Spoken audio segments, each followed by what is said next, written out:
This is exactly why I separated it so it doesn't have that stretching when I extend my limb. You see how the hand isn't stretching? I want that same behavior on the shoulder cap. So to do that, I'm again going to undo before that shoulder is parented and instead go over to the Manage section of Rubber Hose and click on the Parent to Hose button. Since I only had one hose in my composition, it knew which one to apply this to, but my shoulder cap is now down at the wrist. But there's this parent to hose effect that allows me to slide it around based on a percentage value. So 0% is the start of the hose, 100% is the end of the hose. So I'm gonna move this all the way back to 0%, zoom in here, and it's not quite aligned. So what I need to do is just rotate it back into place, and I'm gonna grab my anchor point tool and grab that anchor point, and you see that that's actually just gonna shift the layer around. It's not moving the anchor point, and I'm just gonna have that fit right about there. I think that's actually pretty accurate. And now if I extend my arm, you can see that it's not going to stretch out in the opposite direction. We do see a little gap here, so if I really overextend this, I might need to make some adjustments to the position again of that shoulder cap. But for basic stuff, I think this is gonna work out just fine.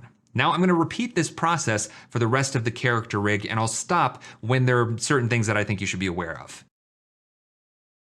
Now in the case of this boot, I actually don't need to use parent hose to get this attached to the limb because I want this to stretch with the rest of the artwork. If it was parented to hose using this feature, there will be no stretching or deformations at all. It just attaches it to a point on the limb.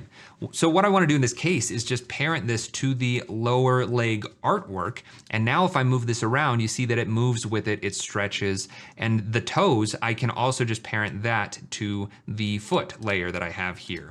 And since that doesn't stretch, it's just going to use the traditional parenting process to adopt the transformations of that parent layer, and no stretching is going to be applied.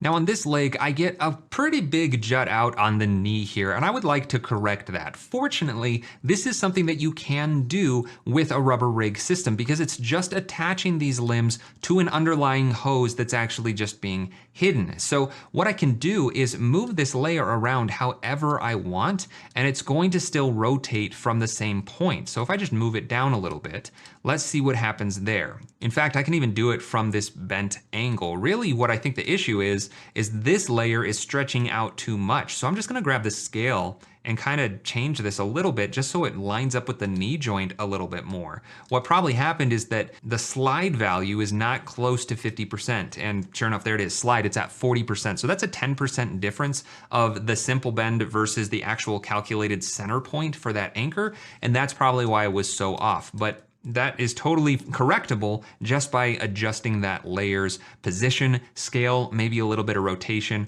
and I think that's gonna work out. Now from here, I've done all of the rigging for all 4 limbs. What I want to do now is just make sure all of the other layers are parented how they should be. So the head needs to go up to this torso layer.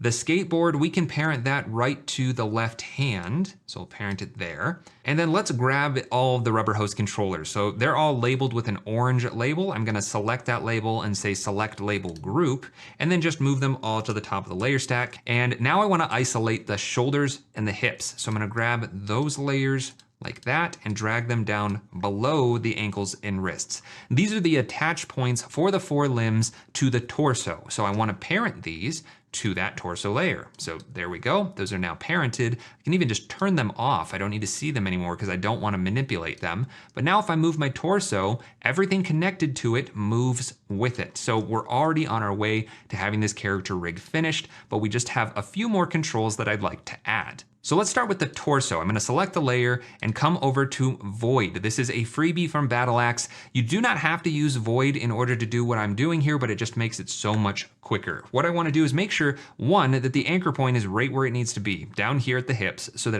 the torso rotates around that correct point.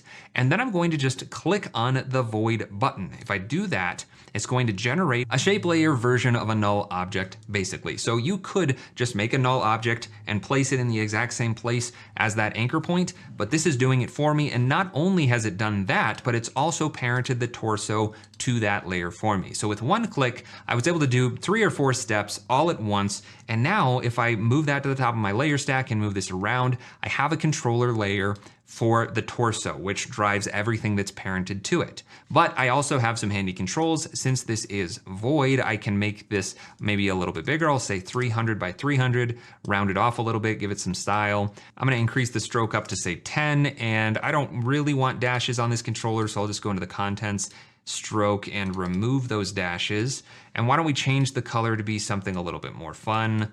We'll just say purple. Okay, so now I've got a torso controller over here, so it's not over top of my artwork. I can just easily grab it off to the side. I could even push it out to the side a little bit more. That's why it gives so much room around my character artwork in my compositions here, so that the controls can live off to the side and be easy to access. Let's do the same thing for the head. I'm just gonna select that layer, click the void button. It's going to generate that void. I'll move it to the top. Void head, and let's just copy the contents of this void and paste it onto that one. And we'll copy the effects of this layer as well, just copy and paste. Now we have the exact same styled control for the head as we do for the body. I'm just gonna make this one 200 by 200 instead of 300, and I can now do things like rotate this one around, rotate this one. Both of those layers aren't rigged up with rubber hose, but I now have controllers for them.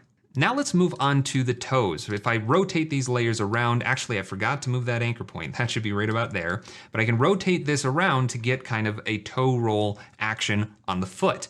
But I don't want to have a separate controller just for that feature. Instead, I'd like to be able to control that right on the rubber hose controller. So what I'm going to do is search for the angle control effect. This is just an expression control. It just gives us an angle value that I can now tie the rotation of this layer to. So I'll press R to isolate the rotation of that layer. I'll click on the controller so I can see it in my effects controls, and then grab my expression pick whip, the property pick whip, and select the angle control value. And now that value is going to drive the rotation of my toes. So there we go. Let's rename this toes, and then I'll copy and paste it over to this foot's controller as well.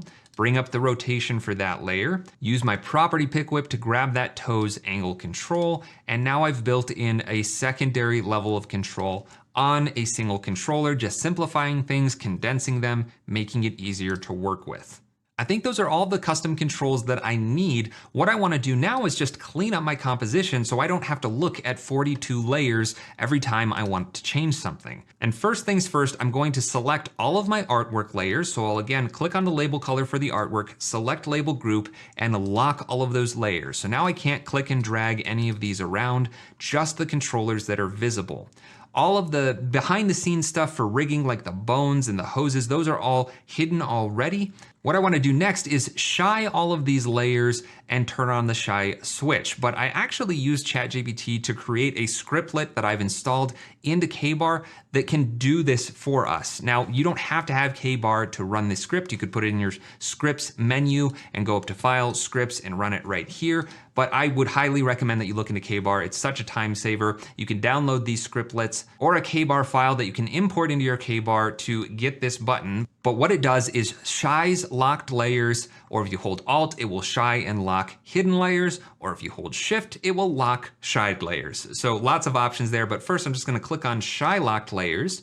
The shy switch is enabled for all of those, but then I have some hidden layers here. So I'm gonna hold Alt, the icon will switch, and I'll say shy and lock hidden layers. And now everything that's not a controller has been locked and shied. And I can click on the shy switch and I'm left with just these controller layers, and it's way easier to navigate my timeline. I'm just gonna change some of these labels. So I'm gonna call this head controller. I'm gonna call this torso controller.